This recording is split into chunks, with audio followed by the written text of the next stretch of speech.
Hello, lovelies. Okay, back in the subject of La Luna, I just want to share with you a little bit about the blood sister that starts the moment the girl is menstruating. And in that time, it's such an important time where our consciousness is changing.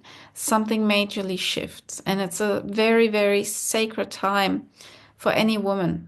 And if that's not held properly, if that has was either ignored, harsh, if we didn't have sisters and women that we shared that time with, and if it wasn't handled with the utmost care and respect and love,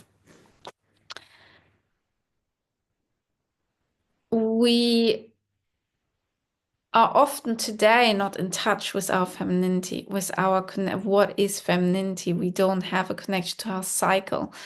When we disassociate with our cycle, disassociate with our bleeds, when we disassociate with the entire process of the cyclical nature, when we disassociate with the different stages that go on mentally, emotionally, and physically as we menstruate. This is the time where it's the biggest time of our life. Like the blood sister, we carry nearly most of our female life until we finish our menopause. We actually hold this archetype that is birthed here.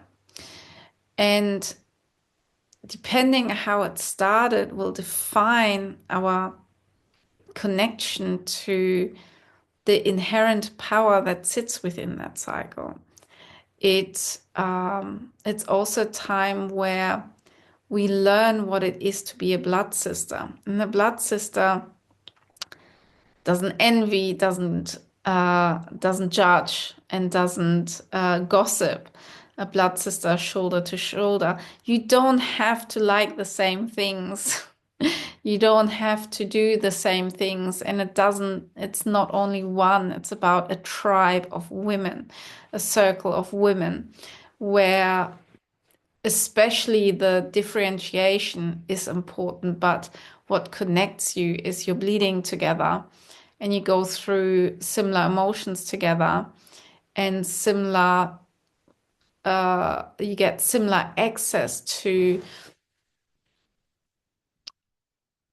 other realms if you know how to harness that cycle and if you know how to connect and find that connection between your blood cycle and the lunar cycle.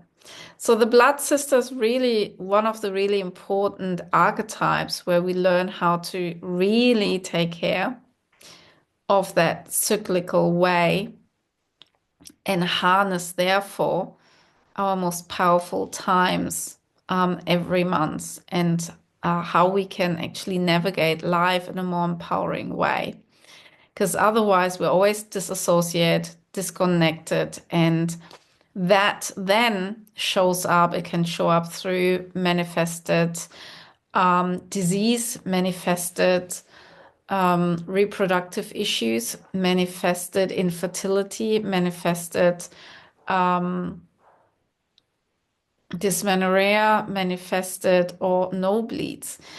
The body and the womb is so responsive to our mental and emotional and spiritual well-being, and it will respond significantly. And for me personally, a big journey was through accessing through, to be honest, manifested issues from endometriosis to polycystic ovaries.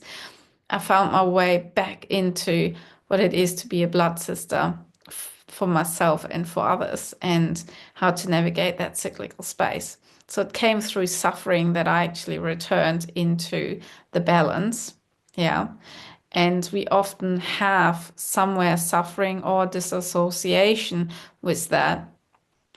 And when we don't harness its power, when we harness its power, we are super powerful when we understand when to do what in our cycle and change our lifestyle accordingly. we can be an unstoppable force. And when we as sisters are together, nothing can stand in our way. Absolutely nothing can stand in the way of the blood sisters that are together. And seeing the blood sister has again an opposing archetype. If this one isn't lived well, the other can't be built up. It can't be fulfilled. Yeah.